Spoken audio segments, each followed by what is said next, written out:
Caden Bodine next up in the order as Paget kicks and fires to Eels. A ball high, and we are underway. Last year, according to one publication, as the first swing, it's a good one.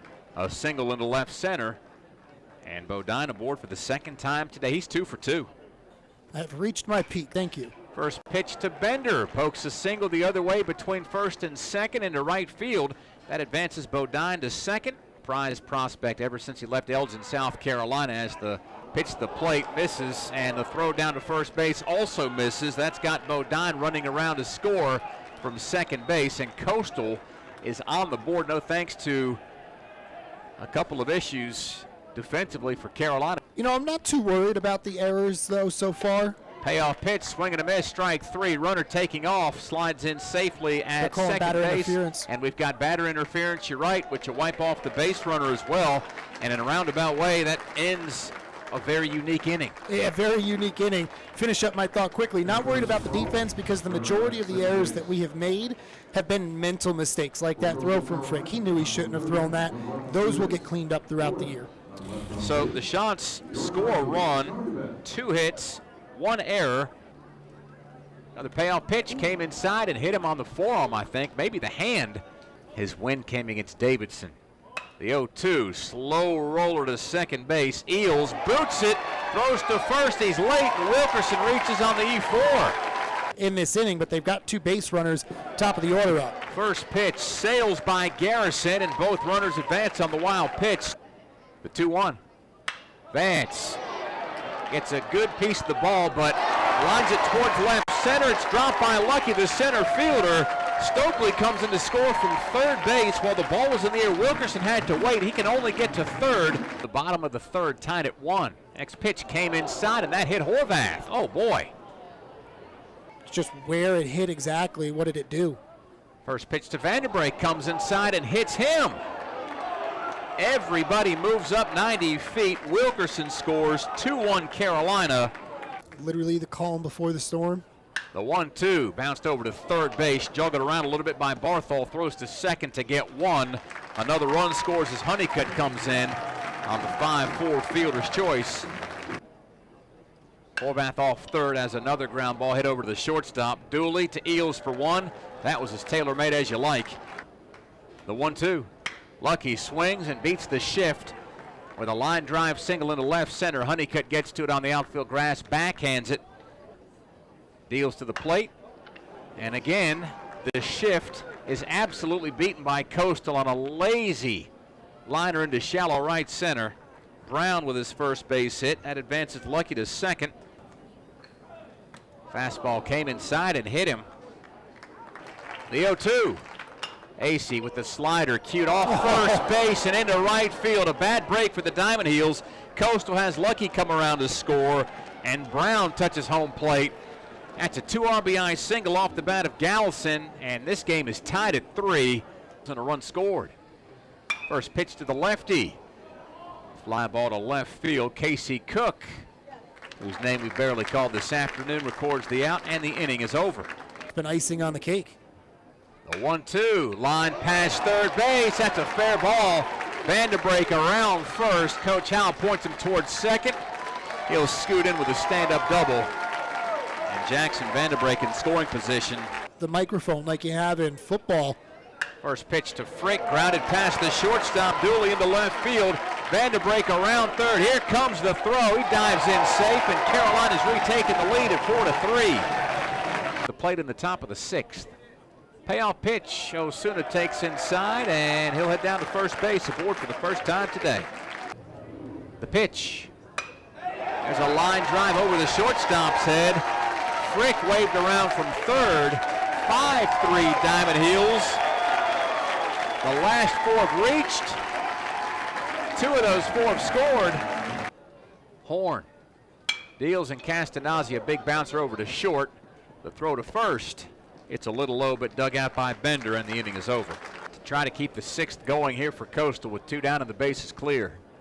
AC's first pitch sailed to deep left. How deep? Deep enough to clear the fence. And Barthol's homer for the 3rd time this year, bringing Coastal within a run at 5-4.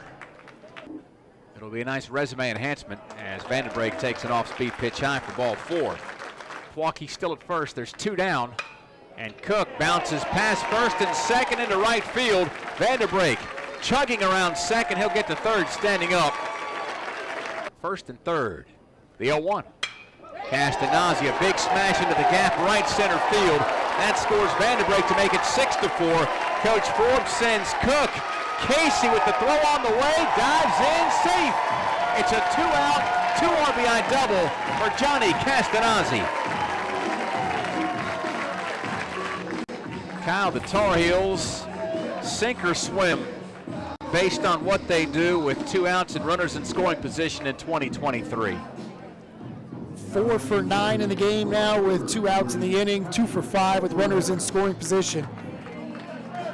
Those are numbers that you want to see. The 1-1 popped up right side of the infield. Bender, the first baseman, called off by Eels, the second baseman. He's a tough player. AC, by the end of the season, could be Carolina's number 2 starter as he serves the next pitch towards the plate, and Lucky sends it deep and gone over the left center field wall just in front of the scoreboard. Second home run surrendered by AC. The good news for Carolina fans is that they've both been solo dingers, and the game tightens again, 7-5, Coastal within 2. And I think that's the one thing you can look at on his numbers for the year. That's 6 home runs that he's allowed. They've all, I think at least 4 of them have been solo home runs, but he just leaves it up sometimes. Next pitch up and in, and AC lost him on 4 straight. The pitch came inside and hit him. The 1-1 to Barthol. That's hit the other way down the line and left. Alvarez giving chase. It's fair by less than a foot. In to score is Brown, and Coastal back to within a run at 7-6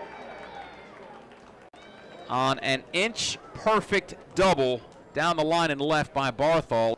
So Brown scores. Bourne advances to third. Barthol at second, and Coastal threatening down a run with 1 away in the 8th. And Berkwich facing Eels, maybe the most dangerous hitter in the entire lineup. Poston sends another 3-2 pitch his way. Outside, ball 4. Poston fires, and it missed inside, ball 4. This game's tied. The 3-1, that's lined off of Sandy, and it ricochets into right field behind second base. Coastal scores twice on another base hit. What is that, the third one that's either gone off a player or a base today for the Shots? There's a pitch over the plate. Lamb based it into left center field. That's got Beach around to score to make it 10-7. Bodine holds up at third, and it's an RBI double for Bender as Coastal has hit around the 2-1. That's roped into left field. Garrison scores 2 more as Bodine and Bender come in to make it 12-7.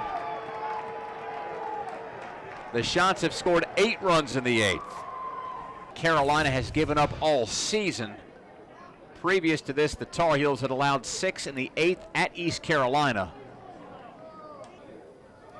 Peterson fires, ball 4 low, and down to first goes Brown. Next pitch, grounded to third. Horvath hoovers it up, looks to second, but throws to first. 5-3. Bourne thrown out, and that's the inning. Payoff pitch.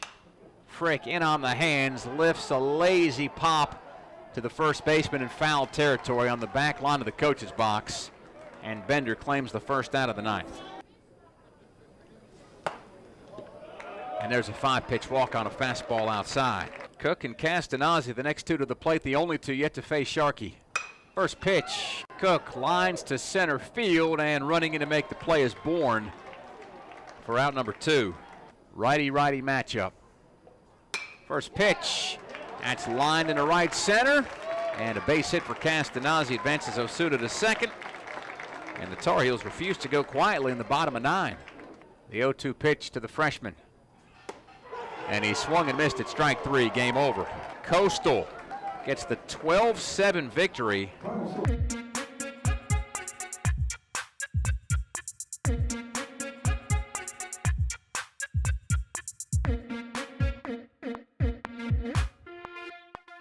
it.